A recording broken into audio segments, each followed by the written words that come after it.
उद्धव ठाकरेंच्या शिवसेनेला भारतीय जनता पक्षाने धक्का दिला। माजी नगराध्यक्ष मंदार केणींचा भारतीय जनता पक्षामध्ये प्रवेश आहे। केणींसह 10 सदस्यांचा भाजपमध्ये प्रवेश झाला, तर मालवणमध्ये ठाकरेंच्या शिवसेनेला खिंडार पडलंय। ठाकरेंच्या सेनेच्या कार्यकर्त्यांचा भाजपमध्ये प्रवेश आहे।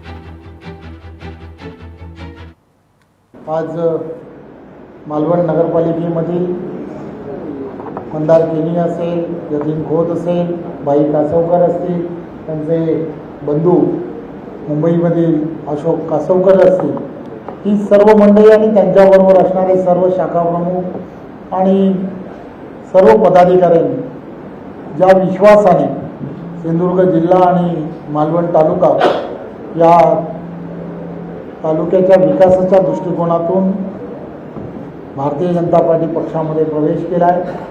मी आपणा सर्वांना आश्वासित करतो की आदरणीय पंतप्रधान नरेंद्र मोदीजी आणि आदरणीय देवेंद्रजींच्या नेतृत्वात आम्ही सर्वजण तुमच्या पाठीशी खंबीरपणे उभे राहू। काम आणि विकास करण्यासाठी आम्ही या ठिकाणी या भारतीय जनता पार्टी पक्षात प्रवेश केलेला आहे आणि मी चव्हाण साहेबांना या ठिकाणी प्रामाणिकपणे सांगतो की त्या ठिकाणी निष्ठेने आणि जबाबदारीने हा पक्ष वाढवण्याचं काम पक्षाचा प्रामाणिक कार्यकर्ता म्हणून मी त्या ठिकाणी करेन। माझे सर्व पदाधिकारी करतील, नगरसेवक करतील आणि येत्या काळात होणाऱ्या स्थानिक स्वराज्य निवडणुकांमध्ये पण आपण त्या ठिकाणी चांगले निकाल या ठिकाणी चव्हाण साहेबांच्या नेतृत्वाखाली मालवण शहरात असो किंवा मालवणच्या तालुक्याच्या आजूबाजूच्या भागात त्या ठिकाणी देऊ।